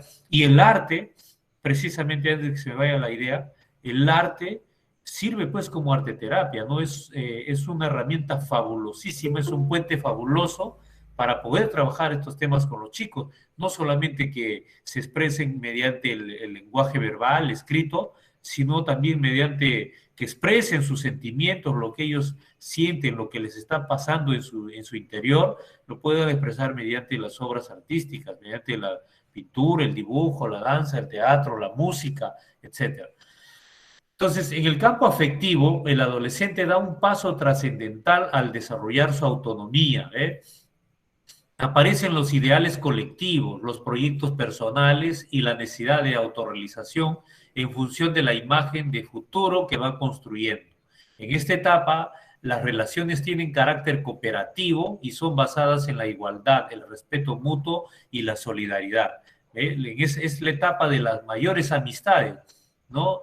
De los gritos, del compañerismo, de los juegos, de la diversión, y es importante, ¿no? Comprenderlos, es parte de su edad. Entonces, pero imagínense en esta virtualidad, en esta pandemia, cómo los chicos lo han pasado encerraditos. Yo tengo mis hijos también, realmente momentos que me preocupo, ¿no? ¿Qué hora pasa esto? Porque ellos tienen que hacer su vida social, tienen que interrelacionarse entre compañeros. Definitivamente esta pandemia ha traído cambios, ha modificado muchos patrones de vida, incluso que afectan en el tema emocional.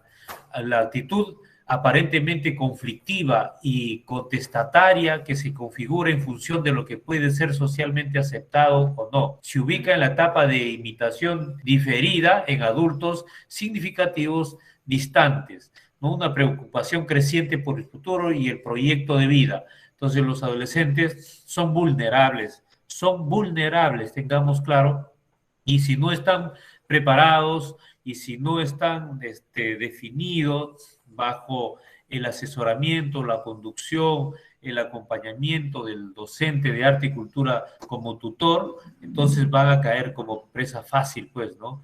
Entonces, estrategias para favorecer el desarrollo socioemocional. Ayudar a ponerle nombre a las emociones, asociarla a colores, por ejemplo, ¿no? Reconocer el logro de los estudiantes, los juegos de roles, estudio de casos, interacción con materiales concretos, los juegos cooperativos. Y miren, y todas estas estrategias precisamente se trabajan desde el área de arte y cultura. ¿Ve? Qué interesante. Muy bien, hasta aquí, a ver si dicen la hora, por favor. Hasta aquí hemos terminado toda la parte de las características y desarrollo del estudiante en relación al aprendizaje, ¿no? Que tiene que ver con los principios pedagógicos. Pero de aquí en adelante, si bien es cierto, continuamos con el tema pedagógico, pero empezamos ya a aterrizar en el tema específico del arte en sus diversas disciplinas. Por eso que la temática acá lleva por título Desarrollo de las competencias vinculadas a la creación y apreciación de diferentes lenguajes artísticos y sus capacidades. Y por ahí dijo una de las maestras, creo que sí, la maestra Yeseina, ¿no? Dijo aquí en mi país, también en Guatemala, también trabajamos los 4 lenguajes artísticos, ¿no? Entonces, mayormente estamos hablando de los 4 lenguajes artísticos, ¿no? Entonces, pero vamos viendo en sí, siempre hemos escuchado el término de las bellas artes. ¿Qué cosas son las artes? ¿Qué son las bellas artes? Entonces, hay una clasificación actual. Siempre hemos escuchado a veces el séptimo arte, el tercer arte, ¿no? Entonces, ¿cuál es ese séptimo arte, por ejemplo? Entonces, tenemos acá como primer arte, la primera de las bellas artes, la arquitectura. La segunda, la danza, otra de las 7 bellas artes actuales. La tercera, la escultura, ¿no? La cuarta, la música. La quinta clasificación respecto a las bellas artes, la pintura. La sexta, la literatura, ¿no? La séptima, el cine, o conocido como el séptimo arte. Y el octavo, o la octava, otras bellas artes que actualmente están dentro de esta lista. Ya vamos a ver una por una. Cuando hablamos de la primera de las bellas artes, la arquitectura, comenzaremos esta clasificación de las bellas artes hablando de las primeras 7 bellas artes, ¿no? Es decir, las más antiguas y que tradicionalmente han formado parte de este listado. La primera de ellas es la arquitectura, una ciencia que conjuga conocimientos físicos e ingenieros para poder desarrollar un edificio, construcción que cumpla también una función estética. La arquitectura cumple una función estética y una función utilitaria, ¿no? Entonces, en principio, el ser humano cuando aparece cuando aparece en el planeta Tierra, hace muchos años atrás, en la época prehistórica, lo primero que empieza a hacer es, y los primeros vestigios que empezamos a encontrar, precisamente son viviendas tipo cuevas, tipo cavernas, ¿no? Entonces, por eso que la arquitectura confluye tanto la estética como la práctica, y el arquitecto necesitará de ambas vertientes para poder crear su obra. Entonces, hoy en día incluso tenemos carreras profesionales de la arquitectura que se encargan, pues, de abordar esta disciplina o esta clasificación del arte. Está dentro del arte, ¿no? La danza, que es la segunda, ¿no? Continuando con las 7 bellas artes, la danza, este tipo de arte, realmente es una de las más antiguas también que conocemos en nuestra historia. Este tipo de arte usa el cuerpo y sus movimientos para poder expresar ideas y lanzar un mensaje. Por tanto, el cuerpo se convierte en un medio de comunicación. Nuestro cuerpo se convierte en medio de comunicación. No nos olvidemos en el tema de la danza. Un lenguaje que está pensado para que la sociedad lo reciba y lo entienda. ¿Ve? Entonces, la danza ha evolucionado un montón, y ya vamos a ver más luego. Entonces, la danza, ¿cómo nace desde las épocas prehistóricas? Nace, pues, como una especie de un ritual, ¿no? Cuando las primeras personas empiezan a intentar cazar animales, ¿no? Empiezan a gestar movimientos y luego sonidos que acompañan precisamente a la danza, ¿no? Bien, la tercera sería pues la escultura. Dentro de esta clasificación de las bellas artes clásicas también forma parte de la escultura, una disciplina que trata de moldear materiales como el barro, la piedra, el metal y demás materiales que formen parte de la naturaleza. También se trata de un arte que lleva años conviviendo con nosotros y que de hecho iba fuertemente vinculado al mundo de la arquitectura, ¿ves? Tiene una relación la escultura con la arquitectura, ya que la mayoría de los edificios y construcciones iban acompañados a esculturas que se adherían a las fachadas, a las columnas, a los tejados, etcétera, ¿no? Entonces, la escultura, pues, es el arte tridimensional, tan igual que la arquitectura, ¿no? Que crea volúmenes y convierte materiales cualquiera como piedras, barro, ya vimos, en obras de arte tridimensionales. El cuarto arte, la música. Evidentemente, en este listado de los tipos de arte, perdón, que existen y que se engloban dentro de las 7, está la música, un arte que ha formado parte de la cultura desde hace muchísimos años, tan igual que las anteriores. De hecho, con cualquier elemento de nuestro entorno se puede hacer música, puesto que el sentido del ritmo lo llevamos en nuestro interior y viene inerte al ser humano, ¿no? Entonces, con nuestras manos, al dar palmas, ya estamos haciendo música, ya estamos emitiendo ciertos sonidos. Con nuestra voz, que es el instrumento natural, ya estamos haciendo música, ya estamos emitiendo sonidos, y así sucesivamente, con objetos y con instrumentos musicales que hoy tenemos, pues, de todo tipo y hasta sofisticados y tecnológicos. Se crean melodías, ritmos, armonías, etc. La quinta de las bellas artes, la expresión de ideas mediante el uso de la pintura. La pintura es otra de las bellas artes, la quinta en este caso, ¿no? Donde a través de colores, pinceles, trazos exquisitos, la pintura puede realizarse en distintos soportes. Por ejemplo, en las paredes, cuando hablamos de paredes, estamos hablando de pintura mural, o también puede ser referido en muros, en algún otro material consistente o duro o resistente a los tiempos, en lienzos, en láminas, lienzos. Cuando hablamos de lienzo, de repente alguien desconoce, estamos refiriéndonos a ese soporte tan antiguo que viene desde la época del Renacimiento, hasta antes del Renacimiento incluso, hasta nuestras actualidades. Es la más común, la más usada, que consiste en tensar una tela sobre un marco o bastidor de madera y pasarle un cierto imprimante, una base, y sobre ello ya podemos pintar. A eso le llamamos el lienzo. Láminas, hojas de papel, etcétera, y dependiendo del tipo de material que se use. La pintura puede ser al fresco. ¿Cuándo es pintura al fresco? Mayormente hoy en día ya casi no se trabaja con pintura al fresco por la evolución ya de los materiales sofisticados que tenemos hoy en día para la pintura.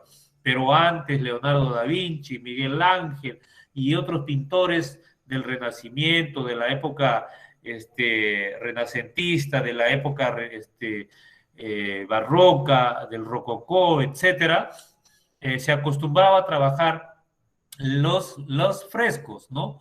Los frescos, que la pintura al fresco, que consistía, pues, cual su nombre lo dice, trabajar en muros, trabajar en paredes o en algún otro soporte, pero con ayuda de ciertos materiales, como por ejemplo el yeso, pero se trabajaba en húmedo, al fresco, y se iba avanzando. Era todo un reto, todo un trabajo duro para los artistas de esos entonces, ¿no? Entonces, la representación de la pintura, ¿no? Muy estética. El sexto género artístico, la literatura, es otro de los artes, que es otro género importante dentro de las bellas artes. Continuamos con la clasificación para hablar ahora de la literatura. Es la expresión escrita de la realidad y de las emociones mediante un lenguaje elevado, concreto y que conmueve al lector. No cualquier escrito es literatura, no cualquiera, sino que para hacerlo deberá cumplir con criterios estéticos, además de incluirse dentro de algunos de los géneros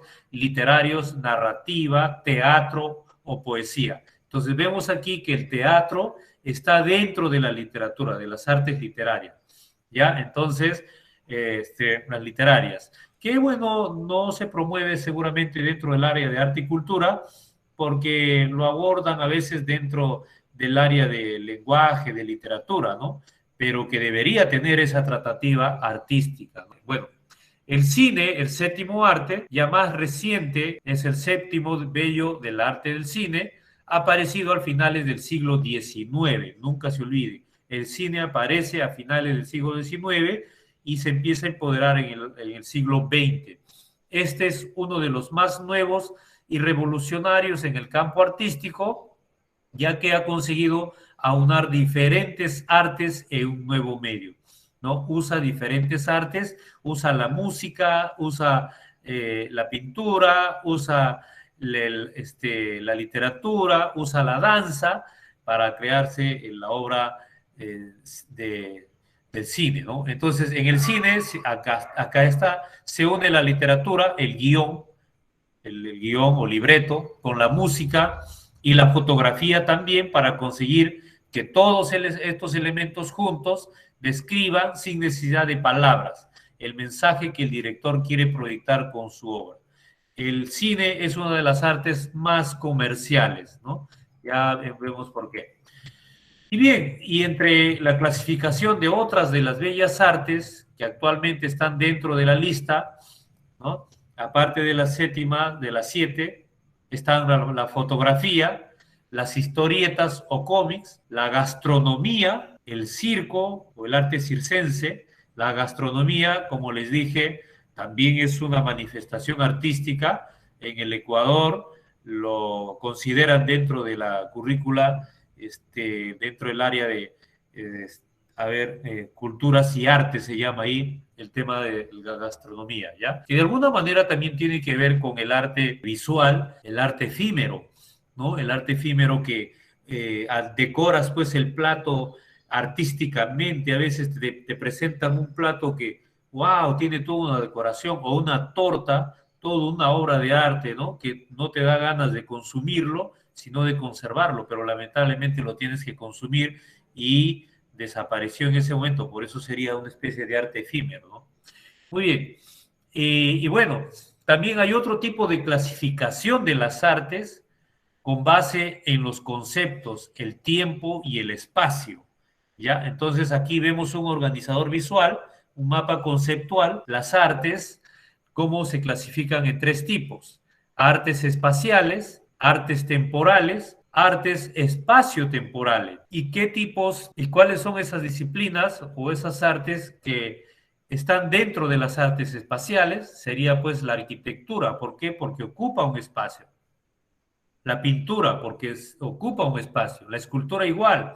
El grabado, la fotografía, ¿no? Aunque la fotografía también tiene hay otra clasificación, ya vamos a hablar, pero dentro de esta clasificación por el tema de el tiempo y el espacio, tenemos aquí que dentro la fotografía, el grabado, la escultura, la pintura, la arquitectura, la cerámica, ¿no? La textilería estaría pues dentro de las artes espaciales, ¿no? Las artes temporales, tenemos aquí pues ¿por qué temporales? Porque se dan en un determinado momento y pasa. En este caso la literatura y la música tiene un determinado tiempo, ¿no? Si hablamos de arte literaria estaríamos hablando del teatro, se da un tiempo y terminó la función teatral y terminó, ¿no? Igualmente la música, van a cantar, van a tocar los instrumentos, inicia, no quieres que nunca termine, qué preciosa música, pero lamentablemente termina. Mientras que el cuadro, la pintura, la escultura, ahí está para, si es posible, siglos de siglos, ¿no? Los artes espaciotemporales, mire, aquí hay una mezcla ya, espaciotemporales, que sería pues la danza, el teatro y el cine. De alguna manera, si hablamos dentro de la literatura que las artes son temporales, pero también está catalogado la danza, el teatro y el cine dentro de las artes espaciotemporales. O sea, quiere decir que hay una doble pertenencia aquí. ¿Por qué? Porque aparte de ser temporal, también se desarrolla en cierto espacio, en cierto escenario, ¿no? Entonces, por ello que se clasifica de esta manera, ¿correcto? Y bueno, y les decía hace poco que hay otro tipo de clasificación en este caso, las artes, por ejemplo, visuales, estaríamos hablando pues de artes bidimensionales, de artes tridimensionales y de artes electrónicas. Y cuando hablamos de artes electrónicas, también hay, por ejemplo, hay instrumentos musicales que van dentro de las artes electrónicas, ¿no? Y algunas manifestaciones de otros tipos que van dentro de las artes electrónicas. Ojalá lo tratemos poco a poco, sobre todo en esta concepción actual del arte contemporáneo que vamos a ver. No sé, ¿qué hora es, por favor? ¿Se me ayuda? A ver, manifestaciones artístico-culturales. Manifestaciones artístico-culturales. Es importante conocer a fondo qué es una manifestación artístico-cultural, sobre todo cuando tenemos una de las competencias de arte y cultura, de nuestra área de arte y cultura en el Perú, que aprecia críticamente manifestaciones artístico-culturales. Entonces, manifestaciones artístico-culturales, ¿qué será? Es la forma en que las personas expresan sus sentimientos, ya sea a través de las expresiones artísticas, la música, el teatro, la danza, la literatura, ¿no? Las artes visuales, etcétera. Sus tradiciones y costumbres. A eso se le llama manifestaciones artístico-culturales. Miren la imagen, por ejemplo, las dos imágenes, si es posible. En una de ellas vemos iconografías prehistóricas de representaciones primitivas de personas que están danzando, ¿no? Se están en movimiento, y debajo hay una especie de instrumentos musicales, ¿no? Representados mediante la pintura, manifestaciones artístico-culturales. Y a la derecha tenemos a nuestra cultura inca, ¿no? El Inti Raymi, cuando se celebra una representación acá, donde se ve pues la música, los movimientos y la pintura, los colores, ¿no? Manifestación artístico-cultural, y vemos también cómo el arte es interdisciplinario. De eso vamos a hablar. El origen de las manifestaciones artísticas está ligada a la aparición del hombre en la época prehistórica. Definitivamente, desde que aparece el hombre, aparece el arte. Por eso siempre lo digo yo. Yo creo que las personas a diario respiramos aire o tomamos aire y también respiramos arte, ¿no? Porque en todo lugar, a donde volteamos, a la izquierda, a la derecha, no sé, por todo lugar percibimos obras de arte de toda naturaleza, manifestaciones artístico-culturales. Entonces, aparece pues en la época prehistórica, cuando aparece el hombre, y tenemos de ello ciertas evidencias llamados vestigios históricos. Entonces, el arte prehistórico comprende el conjunto de manifestaciones humanas con valor artístico, llevadas a cabo antes de la aparición de los primeros textos escritos en la prehistoria, ¿no? Por eso es prehistoria, no hay todavía textos escritos. Si lo hubiera, de repente detectáramos muchas cosas, muchas dudas que se plantean frente al tema de la prehistoria. Entonces, destacándose sus pinturas en cuevas y cavernas con escenas de caza de animales, litografías y cerámicas utilitarias. También la práctica de algunos rituales cotidianos donde integraban la música con la danza y o el teatro. Si bien es cierto, no tenemos grabaciones de danzas, cómo danzaban, no tenemos evidencias de la música, de sus sonidos, porque en esas épocas no habían grabadoras, no habían filmadoras, cámaras, pero sí mediante la pintura, mediante esos movimientos que vemos que de escenas y algunos instrumentos de algunos huesos o piedras que se han formado y que se han quedado como vestigios. Vemos ahí, por ejemplo, a la derecha alguno de ellos, y cerámicas y todo lo demás. Mediante eso hemos podido llegar a la conclusión de que tenemos pues vestigios que nos hablan de que el arte inicia en la prehistoria. Bueno, se ha repetido acá la diapositiva. Y bueno, estamos llegando a las 9, hemos empezado 10 minutos más tarde, así que recobraremos los 10 minutitos, ¿ya? Etapas de la historia del arte. Es importante que como docente investigamos, leamos, y nos nutramos de conocimiento respecto a las etapas de la historia del arte en sus diversos lenguajes, ¿no? ¿Para qué? Para ayudar a nuestros chicos también en la investigación, en la indagación, como principio pedagógico, ¿no? Y sobre todo en el tema de la apreciación artística. Entonces, hay que considerar que casi a nivel general, casi todos los lenguajes han pasado las mismas etapas, desde la prehistoria, el paleolítico, el neolítico, hasta la época, siguiendo la época antigua, el arte mesopotámico, el arte griego, el arte romano, luego la Edad Media, muy conocida, el arte románico, el Renacimiento, el arte del Barroco, el Gótico, ¿no? Incluso la Edad Moderna, donde ya viene el clasicismo, el romanticismo, el impresionismo, ¿no? Y luego la época contemporánea, donde viene pues el expresionismo, viene el cubismo, viene el neoclasicismo, todos los ismos, ¿no? El arte del vanguardismo, y bueno, y hasta la actualidad que continuamos pues con el arte contemporáneo. Entonces, esa clasificación, esas etapas de la historia, de alguna manera tenemos, no es que de alguna manera, sí, como docente debemos ampliar. Cada vez hay libros de historia del arte que son importantes. Mayormente, esta historia del arte se refiere pues al arte occidental. Por eso que la temática del Ministerio de Educación dice referido al arte occidental.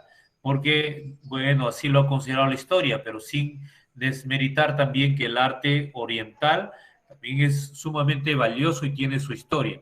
Además, también es importante valorar nuestro arte nacional, nuestro arte peruano. No todo lo que se viene de afuera solamente es lo absoluto. También tenemos nuestro arte en nuestro Perú, en nuestra región, en nuestra localidad, que nuestros chicos deben apreciar y deben identificarse. Son herramientas fabulosas, recursos fabulosos incluso para trabajar. La historia del arte es la evolución del arte a través del tiempo. El estudio de la historia del arte se desarrolló inicialmente en el Renacimiento. En la época del Renacimiento se empieza a desarrollar el estudio, el registro de la historia del arte. Antes de, aún no. Con su objetivo de lograr la producción artística de la civilización occidental. ¿Ve? En cuanto a la música, el estudio de la historia del arte se inició en el género clásico, ¿no? Por ahí nomás, por esa época. La historia del arte es la evolución, perdón, ¿es la misma? Sí, perdón, ha habido acá un error. Bien, en cada lugar de nuestro planeta, debemos estar convencidos, se realizan distintos tipos de manifestaciones artístico-culturales, en todo lugar, las cuales llevan un profundo sentir. Por lo general, muchas se inician o se relacionan con actos religiosos, junto a bailes populares. Y si no, díganme ustedes, cuando hay fiestas patronales, aniversarios de alguna ciudad, de alguna comunidad, de algún pueblo, de una institución, son épocas o momentos fabulosos donde afloran todas las manifestaciones artísticas. Y esas épocas festivas hay que aprovecharlas también para poder sacar a nuestros chicos y puedan apreciar esas obras directamente. Identificarse y vivenciarlas también, por supuesto. Las manifestaciones artísticas van relacionadas a los diversos grupos culturales. Se les puede clasificar en 3 tipos. Miren, tenemos 1, manifestaciones artísticas tradicionales. Se asocian con la vida rural, etnias, lenguas, religión, costumbre y difícilmente aceptan cambios. A esto nos referimos con la clasificación de manifestaciones artísticas tradicionales. Y en nuestro Perú tenemos pues un sinnúmero de manifestaciones artístico-culturales, tanto en danza, tanto en música, tanto en artes visuales, etcétera, ¿no? Entonces, imagínense, por ejemplo, el baile de la marinera, vemos aquí, y ustedes en sus pueblos, de Puno, de Apurímac, ¿no? De Loreto, de Bagua, de Cajamarca, del Cusco, de Lima, todos los participantes de San Martín, ¿no? San Martín, por ejemplo, qué belleza esas manifestaciones artísticas muy peculiares. De repente, más luego, o mañana de repente, nuestra amiga Esther, nuestra colega Esther nos puede contar, ¿no? Pero ya ustedes también como propios de su zona, obviamente conocen las manifestaciones artísticas propias de la zona, asociadas a la tradición. En el Perú, los pobladores de cada región o localidad tienen sus propias fiestas. En ellas la gente luce sus lindos vestidos, prepara sus comidas típicas, toca y canta su música peculiar, baila y danza con sus trabajos típicos, elabora y vende coloridas y finas artesanías. Miren, por ejemplo, el retablo ayacuchano, muy conocido incluso ya internacionalmente, hasta se exporta estas obras de arte, ¿no? He visto retablos incluso con motivos de la pandemia. Qué precioso, ¿no? Estos retablos son patrimonio ya artístico, una manifestación artística del Perú. 2, la siguiente clasificación, manifestaciones artísticas contemporáneas. Se asocian con la vida urbana, se desarrollan en grupos sociales que aceptan cambios culturales y la inclinación a modificar sus comportamientos. Mientras que la anterior clasificación no acepta cambios culturales, ¿no? Su costumbre, así ha sido y así tiene que ser, así es el baile y así tiene que ser, ¿no? Entonces, mientras que las manifestaciones artísticas contemporáneas sí acepta cambios, modificaciones, ¿no? Entonces vemos ahí, por ejemplo, algunas de cada lenguaje, algunas imágenes donde ya vemos pinturas un poco abstractas, construcciones, arquitectura, aunque no lo crean, la Casa Torcida, por ejemplo, en Polonia, que rompe con los paradigmas, con los esquemas de las estructurales, incluso de la arquitectura clásica, y bueno, igualmente sucede en la música, en el teatro, ¿no? 3, manifestaciones artísticas emergentes. Surgen como movimientos alternativos, paralelos, contrarios y ajenos a lo que se considera la cultura oficial o dominante. Se asocian con diferentes minorías sociales, ya sea por edad, adolescentes, adultos, condición física, con discapacidad u orientación sexual. Ejemplos, grupos indígenas, tribus urbanas, los emos, los darquetos, etcétera. Un sinnúmero de grupos emergentes que han nacido en los últimos tiempos, que de alguna manera también tienen que ver o guarda relación con el tema contemporáneo, con el tema de la manifestación artística contemporánea, pero que en este caso son emergentes porque supuestamente le llaman así porque son una especie de protesta, ¿no? Ahí tenemos los grafitis, la manera como se visten, incluso cómo se demuestra, o sea, casi rompiendo esquemas, muchos incluso, y vamos a ver una crítica aquí en este caso de arte de México, este video importantísimo para que ustedes saquen las conclusiones, ¿correcto? A ver, observamos y con esto creo que ya nos faltaría 2 diapositivas más para terminar.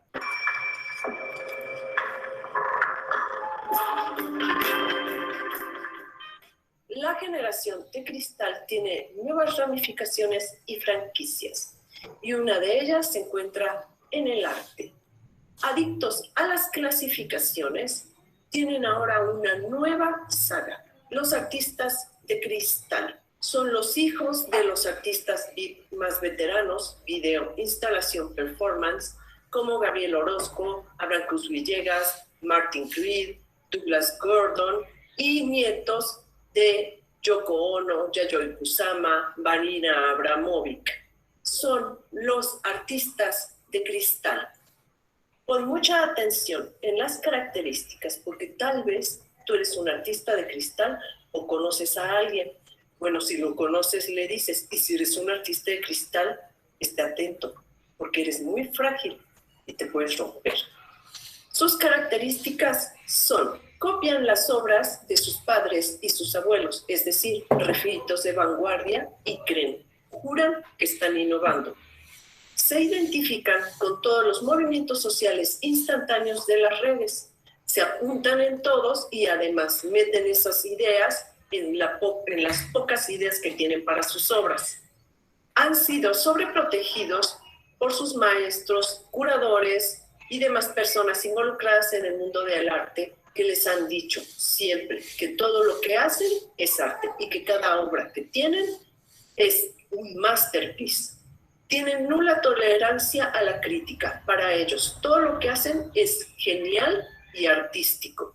Llevan la transparencia del cristal a sus obras, así que postean fotos de la intimidad y de ellos desnudos y demás, porque son transparentes. Para ellos, la verdad está en las redes. Esto de que el medio es el mensaje es un absoluto para la generación de los artistas de cristal.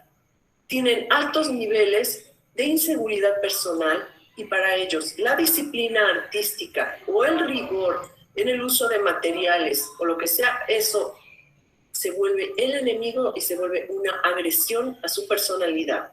Se victimizan, creen que el mundo entero está en contra de los artistas vivos. Y verdad que no es cierto, nada más en este sitio y los que lo ven. Se frustran inmediatamente si alguien les dice: tú no eres artista y lo que haces no es arte. Su camino ha sido muy fácil porque se los dejó pavimentado sus abuelos y sus padres artistas VIP. Ya no tienen que convencer a nadie de que lo que hacen es arte, ya no tienen que discutir ni con ningún académico ni con nadie, porque todo el mundo les va a decir que lo que están haciendo es arte, que su cama sucia, por ejemplo, es arte, porque ya su abuela Tracy Amy vendió en miles de libras su cama sucia, entonces lo tienen hecho. Y aún así se frustran y lloran porque dicen que son unos incomprendidos. Los artistas de cristal son insaciables porque nunca han encontrado un obstáculo en su carrera. Todo lo tienen hecho y aún así están muy frustrados porque lo único que desean y ansían de verdad para ellos es inalcanzable: la fama. Para ellos sus ídolos no son sus abuelos, no son sus padres. Para ellos sus ídolos son esos héroes de Instagram que tienen millones de seguidores, son los que tienen dominando las redes. Eso es lo único que no van a alcanzar. Porque como son artistas VIP, pues obviamente no atraen la atención que ellos quisieran. El museo donde quisieran estar no es el New Museum, ni siquiera es el MoMA, es estar en TikTok. Y ahí sí, contra una adolescente arrítmica bailando en sus 15 años, no pueden hacer nada. No todos los jóvenes son generación de cristal. Bueno, que ya la generación de cristal están diciendo que llega hasta los 40 años. O sea, ya eso es así, cristalización senil, pero en fin. No todos son generación de cristal. Hay jóvenes artistas que son muy maduros y tratan de madurar en su trabajo, pero hay jóvenes que sí son, y hay muchísima gente que incluso son adultos y ya son veteranos y se comportan como la generación de cristal, como los artistas de cristal. Entonces hay que saber diferenciar y hay que saber quién es quién, para que cuando esté enfrente uno de ellos ya sepan si lo que hacen es o no es arte. James Joyce escribió El retrato del artista adolescente. Ahora estamos escribiendo El retrato del artista de cristal. Eso se llama decadencia. Si este video te interesó o te gustó... Espero que este video de la crítica de arte mexicana, Avelina Lesper, ¿no? Nos haya dado, a ver, esas definiciones o esa concepción sobre lo que ahora llamamos muchas veces el arte contemporáneo, ¿no? Sobre los artistas de cristal. Ella es una crítica muy acérrima, muy fuerte de este tipo de grupos de artistas, de colectivos de artistas incluso, que están llevando ya el arte por otros causales, ¿no? Entonces, como ustedes han visto, y a esos niveles estamos llegando en la actualidad en el tema del arte, donde muchas veces también es manejado por el comercio, ¿no? Por el dinero, por la popularidad. Entonces, hay que tener cuidado cómo formamos a nuestros estudiantes, si bien es cierto, ya lamentablemente ya son manifestaciones y que de alguna manera debemos conocerlos, ¿no?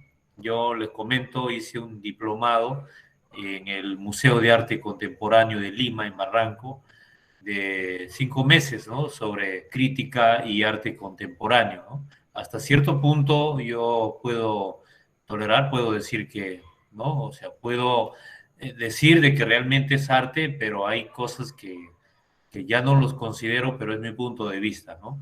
Entonces, sin embargo, así está avanzando el tema de la evolución del arte. Y miren, pensar que cómo venimos desde el arte prehistórico, ¿no? Y todas las edades, todas las épocas, hasta nuestra actualidad. Bien, estamos terminando y les dejo pues una tarea, ¿no? Tenemos acá un pequeño video sobre la historia de la música, contado en menos de 10 minutos. Muy interesante. Ustedes en el PPT que se les ha compartido, simplemente dan un clic sobre el enlace, el link que estoy señalando acá, el que dice debajo de la historia de la música, en su PPT, y automáticamente activan el video y van a observar. Del mismo modo, aquí tenemos otro video sobre la historia del arte en 10 minutos, pero referido a las artes visuales. Entonces, aquí tenemos la historia de la música, aquí tendríamos la historia de las artes visuales, aquí tendríamos la historia del teatro a nivel global, que también dan clic en el enlace, y aquí tenemos la historia de la danza, un video sobre la historia de la danza, ¿correcto? Entonces, esa sería la tarea, pues, para el día lunes, ya, perdón, mañana es domingo si mañana suspendemos. Entonces, queridos maestros, queridas maestras, colegas presentes y los participantes también, no se olviden que tendrían que revisar el tema de estos 4 videos, y ustedes también pueden ampliar, por supuesto, a través de tutoriales, a través de lecturas adicionales. Yo he estado compartiendo unos materiales en el WhatsApp, no sé si han ido revisando para los que gustan leer. Incluso he compartido unos PPTs sobre Vygotsky, sobre el tema de la pedagogía, algunas clases, trabajos que presentaba cuando estaba llevando la licenciatura de Educación en la Universidad Nacional Mayor de San Marcos. Entonces, ojalá les pueda servir para complementar su tarea, su trabajo, sus conocimientos y prepararlos mejor para el examen. Entonces, voy a seguir compartiendo ahora sí materiales respecto a los lenguajes, a los 4 lenguajes artísticos. ¿Correcto? Muy bien, entonces hemos concluido y ya yo les enviaré el nuevo grupo de casuísticas para que ustedes vayan respondiendo, y si hubiera de repente alguna pregunta o alguna inquietud o alguna situación, miren que Jorge Luis Díaz ha activado su cámara y vamos conociendo todos a Jorge Luis Díaz, un muy buen artista visual egresado de la Pontificia Universidad Católica del Perú. Jorge Luis Díaz fue mi alumno, mi estudiante estrella en arte en el Colegio Virgen Dolorosa de la región San Martín. Muy buen colegio perteneciente a la congregación franciscana, católico, un colegio por convenio con el Estado. Excelente colegio, la formación en valores excelente. Mis 2 hijos terminaron la secundaria en este colegio. En la formación siempre hay la doctrina cristiana, no es el esquema, no es como podríamos, la taxonomía es eso, la doctrina cristiana. Y producto de ello tenemos a nuestro estudiante gran intelectual ahora participando de este evento como artista profesional, Jorge Luis Díaz, ¿no? Que ha trabajado en Lima, algunas veces nos hemos encontrado, ya vamos a ir nuevamente, Jorge Luis, ya nos vamos a encontrar en Lima. Qué lindo, gusto. Hemos caminado juntos en Lima, visitando algunas escuelas, la Escuela de Arte de Lima, creo que se llamaba, precisamente, que aborda temas... Alterno fue cuando nos encontramos en una inauguración, me acuerdo. Las galerías de arte. Lima es lindo, ¿no? En Lima, ¿para qué? Siempre están abiertas las galerías de arte, y eso es como una manera, pero nosotros, los artistas, es emoción, ¿no? Ir a ver los trabajos de los compañeros, estas galerías que siempre se presentan. Pues nosotros aquí en Tarapoto siempre solamente los aniversarios de Tarapoto se presentan las galerías de arte de los artistas sanmartinenses. Bueno, sí, efectivamente, muchos abrazos a todos, bendiciones, mis mejores augurios para cada uno de ustedes, y ya les compartiré todos los materiales y las casuísticas, y el lunes nos reencontramos a las 7 de la noche, el lunes con puntualidad. Bendiciones, maestro, bendiciones, compañeros. Ok, de repente activamos la cámara, los que podemos, para tomar algunas capturas, a lo mejor, para despedir esta semana, si es que está al alcance. Muy bien, la maestra Zenobia, míreme, caramba, desde Arequipa, ¿no? Camaná, perdón. ¿Quién más activa la cámara? Como el maestro René Antonio, el maestro Pedro Nolasco, caramba, qué bien, Pedro Nolasco. Muchos tenemos aquí de la región Puno, también tenemos de Cusco, tenemos de Lima. A ver, nuestra maestra de Guatemala, a ver si activa su cámara, queremos conocerla, la maestra de Guatemala. Isabel Carvajal también ya, nos conocemos bastante con la maestra Esther, René también. Vamos a tomar algunas capturas. Rosanalda también, muy bien. Josué Contreras. Muy bien, fuertes abrazos para cada uno de ustedes. Y la última noche, sí, por favor, hay que prepararnos con los números artísticos. Ahí sí activamos toda nuestra cámara, ¿correcto? Abrazo, colegas, y hasta el día lunes. Muchas gracias. Ya, maestro, gracias. Hasta el día lunes. Gracias, maestro. Hasta luego. Hasta luego, maestro. Gracias a todos. Gracias, buenas noches. Buenas noches. Buenas noches, Ruth. Buenas noches.